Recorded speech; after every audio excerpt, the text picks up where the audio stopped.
volunteering duties in those camps. And it's been really interesting because it's like a mini little city when you think about it.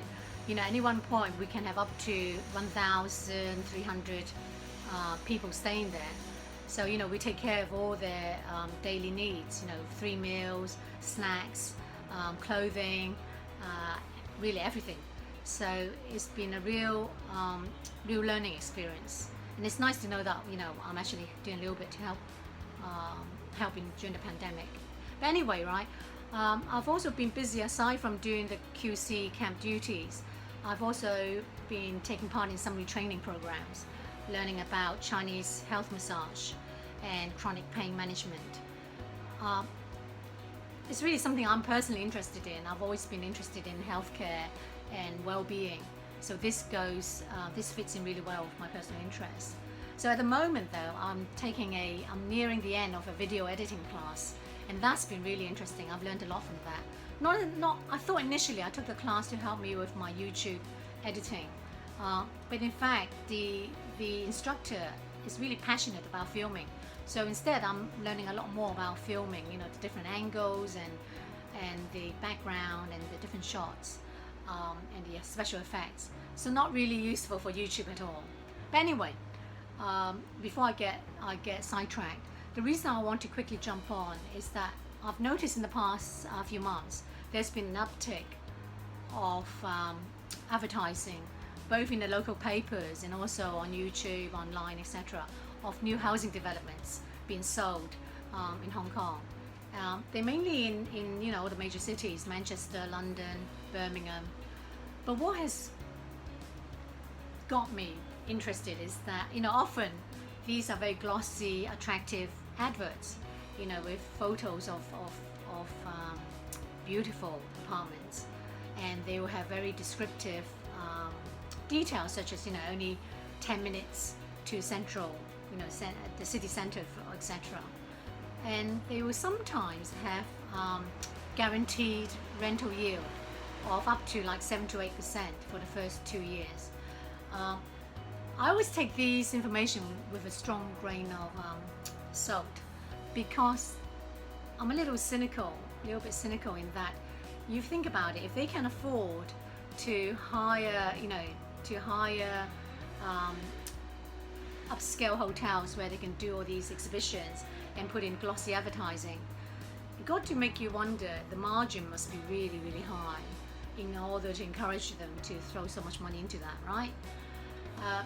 And also, I'm just overall cynical with the kind of yield they're promising, which I think is just totally unrealistic. It may be a gross yield, but even then, actually no, even at gross at like 8%, that is really high, right?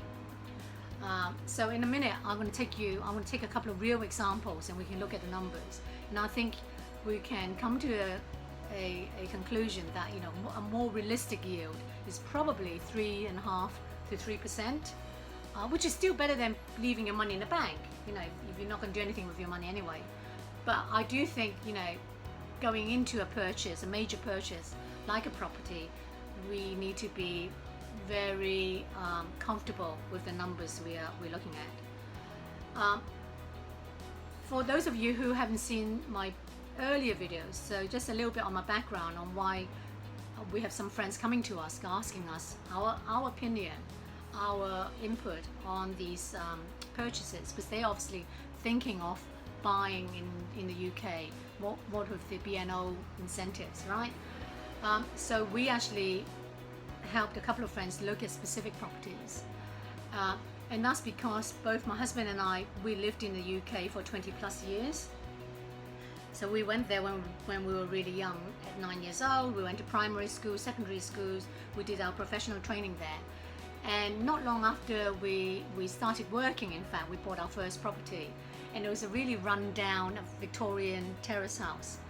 So unlike most young couples, when they're courting, our courting days wasn't like going to the cinema or having dinner out, some romantic dinner in fancy restaurants. So my husband and I mainly were, after working in our day job, we would go back to our fixer-upper Victorian property, and we would do all the DIY work, fixing it up. So I would do things like, sanding down the floors, painting the walls. My husband, who's a lot smarter in that regard, he would do the more tricky stuff like, changing the radiators and central heating and plumbing and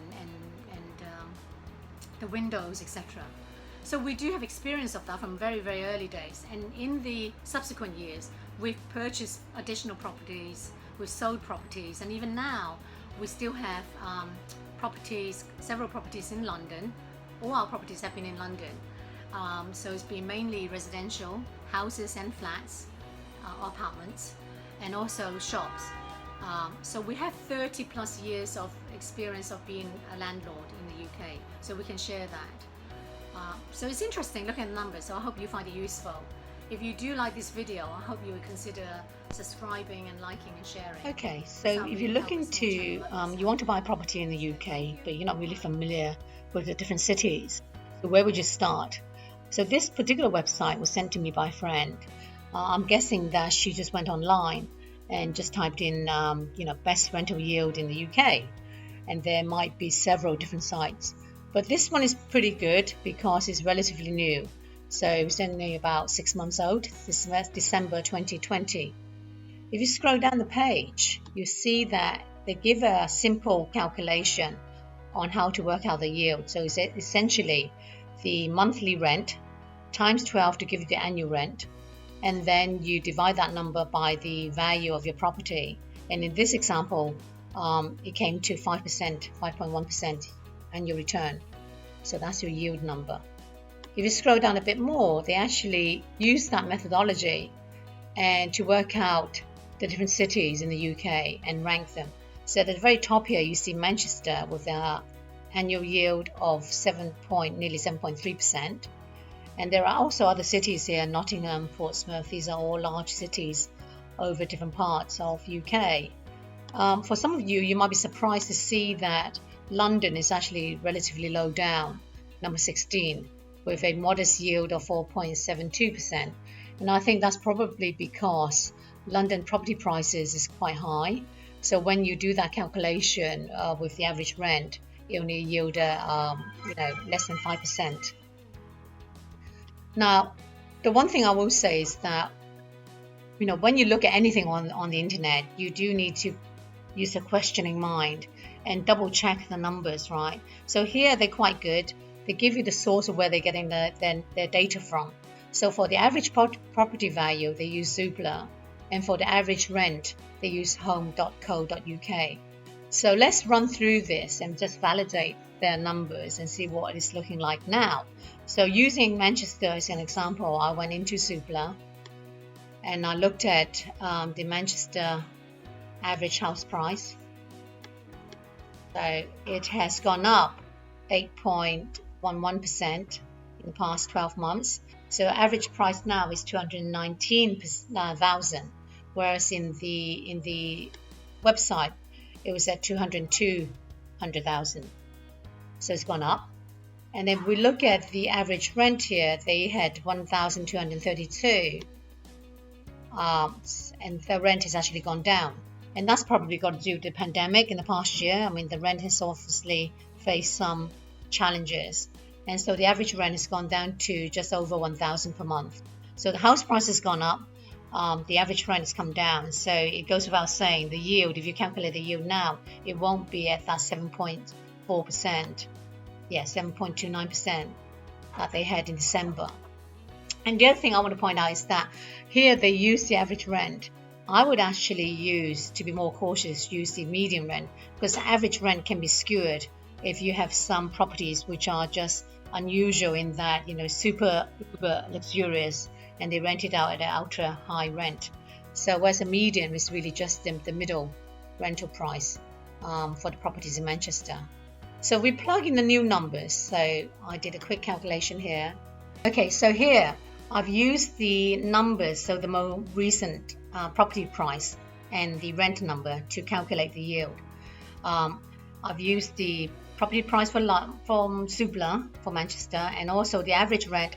But like I said, I prefer to use the median rent. So depending on which one you use, you get a gross rental yield of 6% or 5%.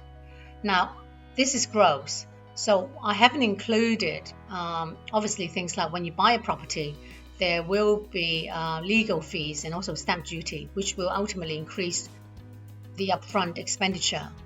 And then there's also ongoing annual fees. So I went on to the website. Rightmove is a popular online estate agent.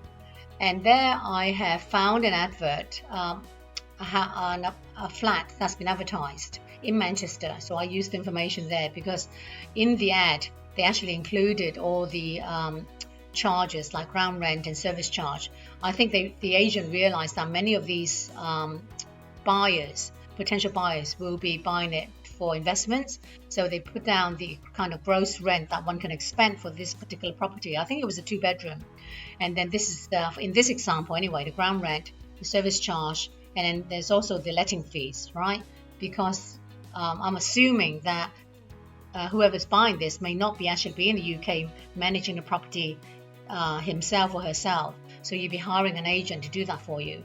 And so that will incur a monthly charge, which can be 10 to 15% of the monthly rent. And then there's also, so that gives you a net income. So this was actually calculated in the actual advertisement, which gave a gross yield of just over 7%. And then if you take away, minus all these charges, it gives a net yield of 5%, which is very similar to my earlier calculation. But I would also go one step further and to say that not all charges have been included here. So if you think about it, right, you need to hire somebody, an agent, to find you the initial tenant, and there's typically a charge for that. And if you're renting in Manchester, so often the tenants very popular with students, so you'd be incurring this charge every year because students typically rent for the year. So once the academic year finish, they leave, and then you get new batch of students. So there's new charge. So every year you'll be incurring an agent's finder's fees. Then there's also maintenance in between the rental period, because from my experience, right, your tenants, there will be wear and tear, quite frankly, right? So you might need to do some paint work. In the kitchen there'll be some repair items, etc. So I would say factor in a 10% maintenance fee here. And then, so that gives you a subtotal of £2,309. So once you net these charges off, your yield from your rental income drops even further to 3.8%. And here I just adjusted the cost, because if you buy the property at 179,000, 180,000 nearly, so I add in the legal fees and the stamp duty, that will bring it down even further. So this is a far cry from the initial gross yield of 7.22%. So I made a note here at the bottom, right? A more realistic yield you're really looking at is 3 to 3.5%, I think. So that's the numbers you should be using to determine whether you want to go ahead with it or not.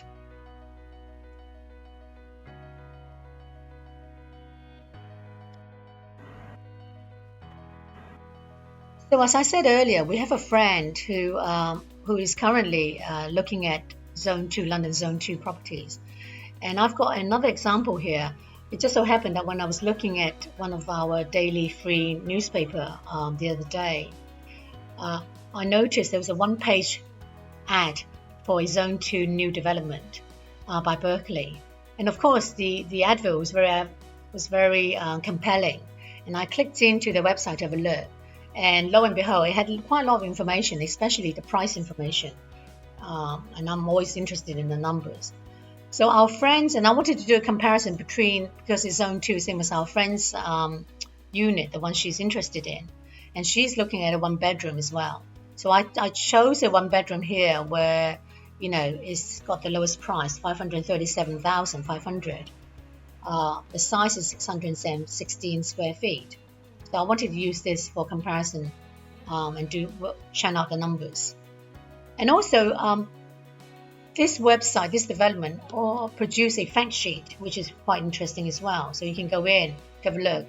And even though my friend isn't investing in this development, I sent this to her because it has some interesting information about why invest in London, which is always a useful reference point, I guess, right? You obviously shouldn't believe everything they say, because they skewer the information to say how attractive it is. So you need to use some judgment, I guess, looking at it. It talks about population growth and also a forecast of housing prices. But again, these forecasts, again, you need to use with some caution. This was done before 2019, so before the pandemic, before all the Brexit fiasco. So it's a snapshot, a moment in time, but it's a useful reference point. But really, I want to go down to the page 5 here, where it has all the council tax information, ground rent, and service charge. So once I have this information, I can then do a comparison, because our friend is also looking at, like I said, a one bedroom in Stepney Green, and it also has all the information here. So she's obviously not in London, so she commissioned someone to to visit the property and compile this report. It has snapshots and the surrounding area, etc. But anyway, we're looking at the numbers here. So I plugged in the numbers for both units to do a comparison. Now, an obvious point is, right, the new development, the size is a little bit different, right? 616 square feet compared to 564. But I do want to caution that as most of these new developments, they have a lot of public communal units, space, So that 616 square feet will have portioned out some of that communal space. So the net space will definitely not be 616. So it's probably very comparable to what my friend is looking at, 564. So I'm comfortable using the two as comparison. Looking at the square feet, price per square feet, it's obviously a lot more expensive, right? 67% more expensive. But if you look down below at the annual charges, in terms of ground rent, council tax, and service charges, again here it's 122% more than what the second-hand unit is priced at. And this is an important number. These are important numbers you need to look at if you are going to be buying for investment, i.e. you're going to rent it out, because these charges are typically paid by the landlords. And whether you actually have a tenant and whether you're receiving rent, you still need to pay these charges every year. So that's quite a sizable amount. Now, the obvious point the developers will tell you is that, if you rent the new unit out, you can rent it out for a premium. Yes, I think you probably could, right? That's a fair comment. But I don't think, right, it'll be a 67% premium or 122% premium. It's slightly more than a second-hand unit, but it won't be that much more, because I think as a renter, so long as the second-hand unit is decorated up to a certain standard, you can still rent it out, so long as it's in a good area, good transport links, close to central London and Canary Wharf, where there are lots of jobs. So you need to think about that. I think new properties is a little bit like new cars. Once you've bought it, then that new premium, you lose that more or less straight away. And as someone who has been a landlord in the UK for 30 plus years, I can tell you that tenants do not take care, majority of tenants do not take care of your new properties, right? They're going to use and abuse it. So quite frankly, after a few tenants, your unit definitely won't be commanding that new property premium in terms of rental income. Now, if we go back to look at the fact sheet for the new property, I want to show you something else about the location. So they make a big fuss about how central it is, their units. I think I read somewhere they advertise as 10 minutes to central London. Now, central London's big, right? But if you look below, their nearest tube stop is West Ham. And it will take them, 7 minutes to Canary Wharf and 16 minutes to Liverpool Street. So Liverpool Street is like the city where the finance jobs are, where all the banks and financial institutions. So if you look at the top here, the map, it doesn't even show West Ham, because West Ham, their nearest tube stop is way out here, right? It shows Liverpool Street. It even shows Stepney Green, where our friend is looking at her property, but it doesn't show their property. Now, if you look at the map, the Google map, you can see where West Ham is relative to Stepney Green. It's much further out. They're not lying. I mean, they're still within Zone 2, but Zone 2 is big, right? So West Ham is at the very furthest edge of Zone 2, where Stepney Green is much closer to London. So, you need to take that into consideration. I mean, there's at least, I think, 3-kilometer distance between the two stations. So, although it is Zone 2, it's not close to central London as opposed to, Stepney Green, Bethnal Green, etc.